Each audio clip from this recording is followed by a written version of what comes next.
എന്നത് ഒരു സ്വാഭാവികമായ പ്രക്രിയയാണ്. അതിനെ മനോഹരമായ ഒരനുഭവമാക്കാനും കഴിയും. അതുകൊണ്ടാണല്ലോ ഗ്രോയിങ് ഗ്രേസ്ഫുള്ളി ഓൾഡ് എന്നൊരു പ്രയോഗമുള്ളത്. ജീവിതം മനോഹരമായി ജീവിച്ചു വരുന്ന ഒരച്ഛനെയും അമ്മയെയും ഒന്ന് കണ്ടുവന്നാലോ? കടുപ്പത്തിൽ ഒരു കഥയിൽ നമ്മുടെ 8ാമത്തെ കഥയാണ് അച്ഛനും അമ്മയും പിന്നെ ഗീതയും. എന്താ ഇത്ര വലിയ ഒരാലോചന? ഞാൻ കുറേ നേരമായി ശ്രദ്ധിക്കുന്നു. ഇവിടെ ഒന്നുമല്ലാത്ത മട്ടുണ്ടല്ലോ. അടുക്കളവാതിൽ ചേർത്തടച്ചുകൊണ്ട് പുറം വരാന്തയിലേക്ക് ഇറങ്ങുമ്പോൾ അമ്മ സംശയഭാവത്തിൽ ചോദിച്ചു. വരാന്തയിൽ വെയിൽ വീഴാത്ത ഇടം നോക്കി മാറ്റിയിട്ടിരുന്ന ചാരുകസാരയിൽ മുന്നാക്കം ചാഞ്ഞിരുന്ന അച്ഛൻ തലചെരിച്ച അമ്മയെ ഒന്ന് നോക്കി. അച്ഛൻ്റെ മുഖത്ത് ഒരു ചെറിയ ചിരി വന്നു മാഞ്ഞു പോയത് കാണാതിരുന്ന അമ്മ ചോദ്യം ഒന്നുകൂടി ആവർത്തിക്കണോ എന്ന് സംശയിച്ച് വരാന്തയിലേക്കിറങ്ങി വിസ്തരിച്ച് ഇരിക്കാനൊരുങ്ങി. കയ്യിൽ കരുതിയിരുന്ന കത്തി നിലത്ത് വെച്ച് അച്ഛനെ ഒന്ന് നോക്കി. ഇളം തിണ്ണയിൽ താഴേക്ക് കാൽ തൂക്കിയിട്ടിരുന്ന അമ്മയെ നോക്കി അച്ഛൻ ശാസനാഭാവത്തിൽ പറഞ്ഞു, ആ കാലിങ്ങനെ താഴോട്ടും തൂക്കിയിട്ടിരിക്കണ്ട. ഇങ്ങനെയൊക്കെ നീ ഇരുന്നിട്ടാണ് രാത്രിയാകുമ്പോൾ കാലു പെരുക്കുന്നു എന്ന് പറഞ്ഞ് എന്നെയും കൂടി വിഷമിപ്പിക്കുന്നത്. അതുമാത്രമല്ല, കുംഭച്ചൂടാണ്. ഉച്ച തിരിഞ്ഞാൽ നല്ല മൂത്ത ജാതികൾ കല്ലിനടിയിൽ എങ്ങാനും വന്ന് കിടക്കാനും മതി. തണുപ്പ് നോക്കിക്കിടക്കണ അവറ്റകൾക്കറിയില്ലല്ലോ നീ മണ്ണാറശാലയിലേക്കും ആമയുടെയിലേക്കും ഒക്കെ വഴിപാട് കൊടുത്തു വിടുന്നതാണെന്ന്. അപ്പോൾ നമ്മൾ സൂക്ഷിക്കാനുള്ളത് അങ്ങ് സൂക്ഷിച്ചേക്കാം, മനസ്സിലായോ? പിന്നെ എത്ര നാളായിട്ട് ഞാൻ പെരുമാറുന്ന അടുക്കളയും വരാന്തയുമാണ്. ഇന്നുവരെ വേണ്ടാത്ത ഒന്നിനെയും ഈ പരിസരത്ത് പോലും കണ്ടിട്ടില്ല. വെറുതെ ഓരോന്ന് പറയുകയാണ്. മനസ്സിലോർത്തുകൊണ്ട് അമ്മ കാല് മുകളിലേക്ക് കയറ്റി വരാന്തയിലേക്ക് നീട്ടിവെച്ചിരുന്നു. ഇരിപ്പ് സുഖമാക്കാൻ ഒരിത്തിരി പിന്നോട്ട് നിരങ്ങി തൂണിലേക്ക് ചാരി.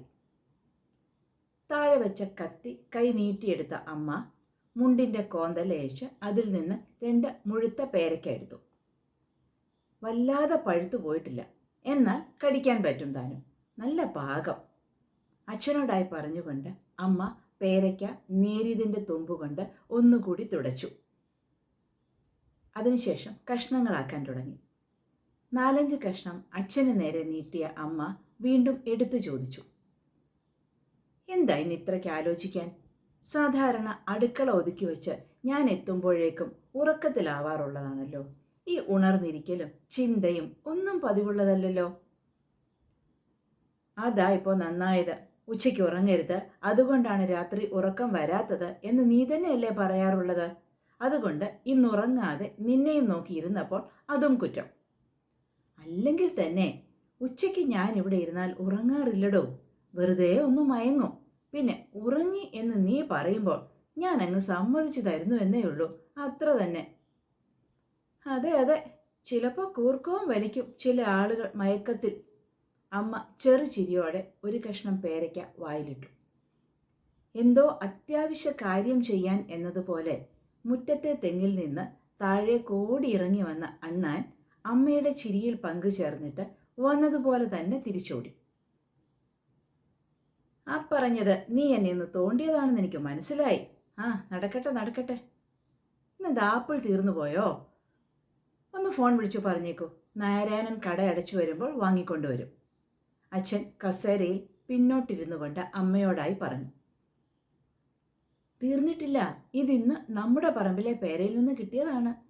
തെങ്ങിനിടകത്താൻ വന്ന കൊച്ചൂട്ടി പറിച്ചുകൊണ്ട് തന്നതാണ്. ഊണ് കഴിഞ്ഞ് ഫ്രൂട്ട്സ് കഴിക്കണമെന്നല്ലേ ഉള്ളൂ. അതിപ്പോൾ പേരയ്ക്കായാലും തരക്കേടൊന്നുമില്ല. അമ്മ അച്ഛനെ നോക്കി. എന്തൊരു ചിട്ടവട്ടങ്ങളാണ് മൂപ്പർക്ക് ഇപ്പോഴും. 80-ാം വയസ്സിലും കയ്യിൽ നിന്ന് കടിഞ്ഞാൻ കളയാൻ ഇഷ്ടമില്ല. അതുകൊണ്ടാണ് ഓരോരോ കാര്യങ്ങൾ ഇങ്ങനെ ചികഞ്ഞ് അന്വേഷിക്കുന്നത്. ഉച്ചയൂണും കഴിഞ്ഞ് വരാന്തയിലെ ഈ ഇരിപ്പിലാണ് വീട്ടുകാര്യങ്ങളും നാട്ടുവിശേഷങ്ങളും ഒക്കെ തമ്മിൽ പറയുന്നത്. എത്ര വർഷമായുള്ള പതിവാണ്. അതിനിടയ്ക്ക് ചിലപ്പോൾ കൂർക്കം വലിയും കേൾക്കാം. എന്തൊക്കെയോ ചിന്തയിൽ മുഴുകിയിരുന്ന അച്ഛൻ അമ്മയുടെ കുസൃതി നോട്ടം വന്നു തൊട്ടുപോയത് അറിഞ്ഞതേയില്ല. ഉച്ച തിരിഞ്ഞാൽ പിന്നെ ഈ വരാന്തയിൽ നല്ല സുഖമുള്ള പടിഞ്ഞാറൻ കാറ്റാണ്. പിന്നിലത്തെ 2 പറമ്പ് മാറി പാടമാണ്. ഇപ്പോൾ കൃഷിയൊന്നുമില്ലെങ്കിലും പാടം നികത്തി ഇതേവരെ വീടൊന്നും വന്നിട്ടില്ല. സദാസമയവും കാറ്റിൻ്റെ ഒരു ലാഞ്ചനയാണ്. അതിൻ്റെ ഒരു സുഖവും ഒരു കുളിർമയും ഇവിടെ എപ്പോഴുമുണ്ട്. എവിടെയൊക്കെ പോയിട്ടുണ്ടെങ്കിലും ഇവിടെ കിട്ടുന്ന ഈ ഒരു സ്വസ്ഥതയും തെളിമയും മറ്റൊരിടത്തും തോന്നിയിട്ടില്ല. ഉച്ചയൂണ് കഴിഞ്ഞുള്ള ഈ കിടപ്പ് ഓർമ്മകളിലൂടെയുള്ള ഒരു സഞ്ചാരവും കൂടിയാണ്. ഈ കിടപ്പ് അങ്ങനെ വെയിൽ മായണതുവരെ ഉണ്ടാവും. ഇടയ്ക്ക് എപ്പോഴെങ്കിലും ഒന്ന് മയങ്ങി കൂർക്കം വലിച്ചാൽ പിന്നെ അവൾക്ക് സന്തോഷമായി. അതും പറഞ്ഞ് ചിരിക്കാമല്ലോ. തങ്കത്തിന് പിന്നെ ഉച്ചയ്ക്കും ഉറക്കമില്ല. എന്തെങ്കിലും പേപ്പർ കഷ്ണം എടുത്തു വെച്ച് അതും വായിച്ചുകൊണ്ട് അങ്ങനെ ഇരിക്കും. ഈയിടെയായി കണ്ണു പിടിക്കുന്നില്ല എന്ന് തോന്നുന്നു. അടുപ്പിച്ചും അകത്തിയും ഒക്കെ നോക്കുന്നത് കാണാം. കാണാൻ ബുദ്ധിമുട്ടുണ്ടായാലും ഒന്നും പറയില്ല. അതാണ് അവളുടെ ഒരു രീതി. ഇനി അടുത്ത ചെക്കപ്പിന് പോകുമ്പോൾ കണ്ണടയുടെ പവർ മാറ്റാറായോ എന്ന് നോക്കാൻ പറയണം. അമ്മയെക്കുറിച്ച് ഓർത്തപ്പോൾ അമ്മയുടെ നേരെ നോക്കാതിരിക്കാനായില്ല. തൂണിൽ ചാരിയിരുന്ന് തന്നെ സൂക്ഷിച്ചു നോക്കുന്ന കണ്ണുകളിലെ ഭാവം കണ്ടപ്പോൾ അച്ഛൻ തനിയെ പറഞ്ഞു, ഓരോരോ കാര്യങ്ങളിങ്ങനെ ഓർത്തിരുന്നു പോയി കുട്ടി. വർഷങ്ങൾക്ക് പിന്നിൽ നിന്നുള്ള ആ വിളി കേട്ട അമ്മയ്ക്ക് അച്ഛൻ്റെ കുട്ടിയാകുന്നത് പോലെ തന്നെ തോന്നി. എന്തിനെന്നില്ലാതെ തനിയെ ഒന്ന് മൂളി അച്ഛൻ്റെ മുഖത്തേക്ക് നോക്കിയ അമ്മയുടെ കണ്ണുകളിൽ ചോദ്യഭാവമായിരുന്നു. ഇന്ന് കല്യാണം വിളിക്കാർ വന്ന് പോയതിൽ പിന്നെയാണല്ലോ ഇത്ര ആലോചന. കല്യാണക്കാരോ? ആഹാ, അപ്പോഴേക്കും അത് മറന്നോ? ഉച്ചയ്ക്ക് ഊണിന് മുൻപേ വന്നില്ലേ നമ്മുടെ കൃഷ്ണപിള്ളയുടെ ഭാര്യയും മകളും കൂടെ? ഓ ശരിയാണല്ലോ, കല്യാണക്കാര്യം ഞാൻ അങ്ങ് വിട്ടുപോയി. അവർ വന്നിട്ട് പോയപ്പോൾ മുതൽ സത്യത്തിൽ പഴയത് പലതും ഇങ്ങനെ തെളിഞ്ഞു വരുന്നടോ. എത്ര നാൾ തറവാട്ടിൽ നിന്നതാണ് കൃഷ്ണൻ. അച്ഛൻ ഒരു നീണ്ട ശ്വാസം എടുത്ത് തുടർന്നു. ഞാനും കൃഷ്ണപിള്ളയും ഒരേ പ്രായമായിരുന്നു. ചെട്ടിപ്പിള്ള എന്ന് വിളിച്ച കുറേ അവനെ കളിയാക്കിയിട്ടുള്ളതാണ്. അച്ഛൻ്റെ മുഖത്ത് പ്രായത്തിന് പിടികൊടുക്കാത്ത എന്തൊക്കെയോ ഓർമ്മകളുടെ നിഴൽ വീശി. അതുകൊണ്ടിപ്പോൾ എന്താ ഇനി ആവശ്യമില്ലാത്തത് ഓരോന്ന് പറഞ്ഞു തുടങ്ങണ്ട. അച്ഛൻ പറഞ്ഞു തുടങ്ങുന്നത് എങ്ങോട്ടെത്തും എന്നറിയാവുന്നത് കൊണ്ട് അമ്മ ഇടയ്ക്ക് വെച്ച് അച്ഛൻ്റെ ശ്രദ്ധ തിരിക്കാൻ നോക്കി. അതുകൊണ്ട് എനിക്കും പോകാറായി എന്നൊന്നും അല്ലടോ ഞാൻ പറയാൻ വന്നത്. ഒരു ചെറിയ ചിരിയോടെ അച്ഛൻ അമ്മയെ നോക്കി. നീ രാവിലെയും വൈകുന്നേരവും ഒക്കെ ഗീത വായിച്ച് അതിൻ്റെ വ്യാഖ്യാനവും ഒക്കെ കേൾപ്പിക്കുമ്പോൾ മനസ്സിൽ പലപ്പോഴും തോന്നാറുണ്ട്, ഇനി ഈ സംസാര ബന്ധം ഒക്കെ വിട്ടുപോകണം, അതിനുള്ള പ്രായമായി എന്നൊക്കെ. എന്നാൽ ഇന്ന് കൃഷ്ണപിള്ളയുടെ ഭാര്യയെ കണ്ടപ്പോൾ എൻ്റെ മനസ്സു മാറി. അമ്മ പേരയ്ക്ക ചവയ്ക്കുന്നത് ഒരു നിമിഷം മറന്നു അച്ഛനെ സൂക്ഷിച്ചു നോക്കി. ആ നോട്ടം കണ്ടപ്പോൾ അച്ഛന് ചിരി വന്നു. വയസ്സ് എത്ര ആയാലെന്താ, ചില കാര്യങ്ങളിൽ ഇവൾ ഇപ്പോഴും പഴയ തങ്കം തന്നെയാണ്. അമ്മയെ കൂടുതൽ കുഴക്കാതെ അച്ഛൻ തുടർന്നു. അല്ല, ഞാൻ നിന്നെ ഇട്ടിട്ട് അങ്ങനെ പോകണ്ട എന്ന് വെച്ചു. ഇന്നിപ്പോൾ വന്ന് അവര് ഓടി നടക്കുന്നത് പോലെ എന്തെങ്കിലുമൊക്കെ ആവശ്യങ്ങൾക്ക് നീ ഒറ്റയ്ക്കാവുന്നതിൽ മാത്രമല്ല, ഇന്നലെ തന്നെ കണ്ടില്ലേ അമ്മാതിരി തമാശകളൊക്കെ, പിന്നെ നീ തന്നെ ചിരിച്ചു തകർക്കേണ്ടി വരില്ലേ? അച്ഛൻ പറഞ്ഞു നിർത്തിയതും അമ്മയ്ക്ക് ചിരി പൊട്ടിപ്പോയി. ഓർക്കുന്തോറും ചിരി സഹിക്കാൻ വയ്യ. സ്കൂളിലെ പുനർനിർമ്മാണ ഫണ്ട് സമാഹരണത്തിനാണ് ഹെഡ് മാസ്റ്റർ വന്നത്. പഴയ പരിചയമായതുകൊണ്ട് കാപ്പു കുടിക്കാൻ അകത്തേക്കും വന്നു. കയ്യും മുഖവും കഴുകി നിവർന്ന അങ്ങേരുടെ തല അയയിൽ തൂക്കിയിട്ടിരുന്ന അമ്മയുടെ ബ്ലൗസിലാണ് കൊണ്ടത്. മുഖം തുടച്ച് തിരിഞ്ഞ സാറിൻ്റെ വെപ്പുമുടി ബ്ലൗസിൽ തൂങ്ങിയാടുന്ന കാഴ്ച കണ്ട അച്ഛനാണ് തുടങ്ങിയത്. അതിഥി മര്യാദയോർത്ത് ചിരി പൊട്ടാതെ രംഗത്ത് നിന്ന് മാറി നിന്ന അമ്മയ്ക്കും പിന്നെ അടക്കാനായില്ല. സാർ ഒരു വിധത്തിൽ മുടി തിരികെ എടുത്ത് രക്ഷപ്പെടുകയായിരുന്നു. ആ തിരക്കിൽ അങ്ങേരവിടെ മറന്നു വെച്ചുപോയ പച്ചക്കുതിരയാണ് അമ്മ ഇന്നലെ രാത്രി വായിച്ചത്. ചിരി ഒതുക്കി എണീക്കാൻ വട്ടം കൂട്ടിക്കൊണ്ട് അമ്മ പറഞ്ഞു, മയങ്ങുന്നില്ലെങ്കിൽ ഞാൻ പോയി ഗീത എടുത്തു വരാം, കുറച്ച് വായിക്കാം. എണീക്കാൻ തുടങ്ങിയ അമ്മയെ കൈ നീട്ടി തടഞ്ഞുകൊണ്ട് അച്ഛൻ പറഞ്ഞു, ഇപ്പോൾ വേണ്ട കുട്ടി. ഗീത പറയുന്നത് പോലെ ആശാപാശം ഉപേക്ഷിച്ചു പോകാനുള്ള മനസ്സൊന്നും എനിക്ക് വന്നിട്ടില്ല എന്നാണ് തോന്നുന്നത്. ഇത്രനാൾ നീ വെറുതെ അതൊക്കെ എന്നെ വായിച്ചു കേൾപ്പിച്ചു. അതിൽ ആചാര്യൻ പറയുന്നത് പോലെ മോക്ഷപ്രാപ്തിക്ക് വേണ്ടിയുള്ള മനോഭാവം ഒന്നും എനിക്കില്ല. എനിക്കിപ്പോഴും നിന്റെ ഒപ്പം തന്നെ ഇരുന്ന് മതിയായ മട്ടില്ല.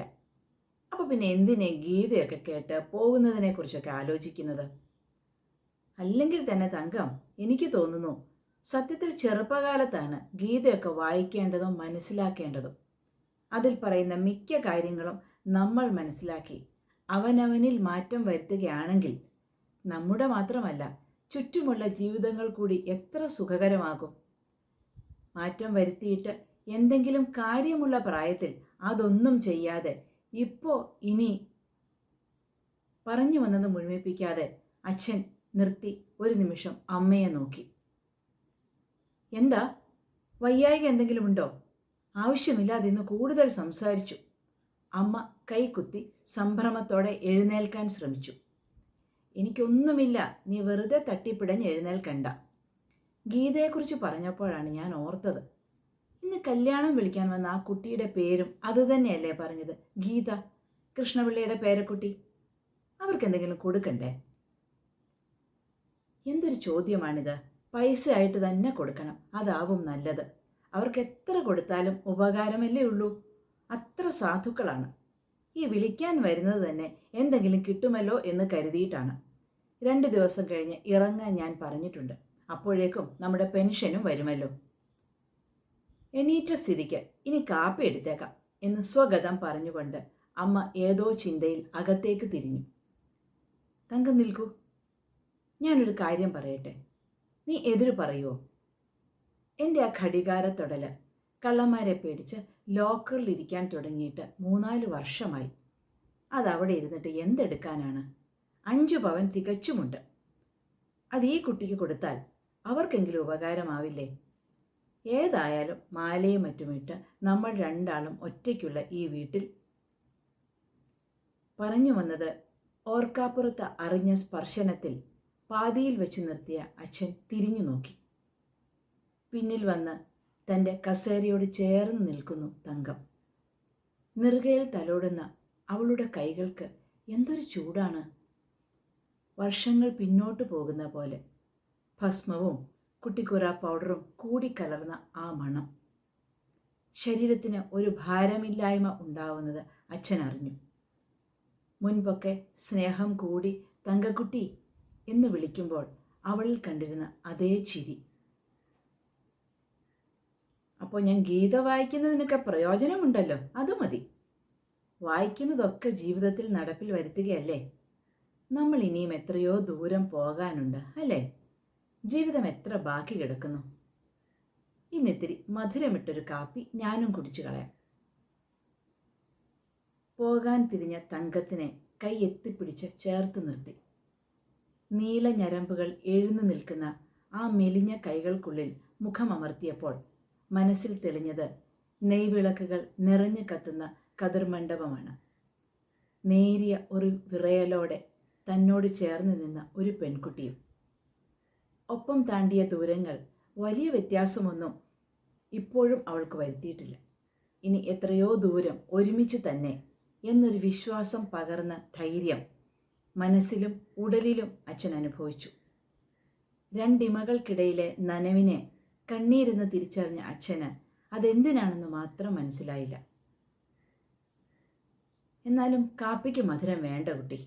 കഴിഞ്ഞ മാസം 150 ആയിരുന്നു, എനിക്ക് ഓർമ്മയുണ്ടേ. ഒരു ചെറു ചിരിയോടെ അമ്മയെ വിട്ടുകൊണ്ട് അച്ഛൻ പറഞ്ഞു. നമ്മുടെ ഇന്നത്തെ കഥ അച്ഛനും അമ്മയും പിന്നെ ഗീതയും നിങ്ങൾക്കൊക്കെ ആസ്വാദ്യമായി എന്ന് ഞാൻ വിശ്വസിക്കുന്നു.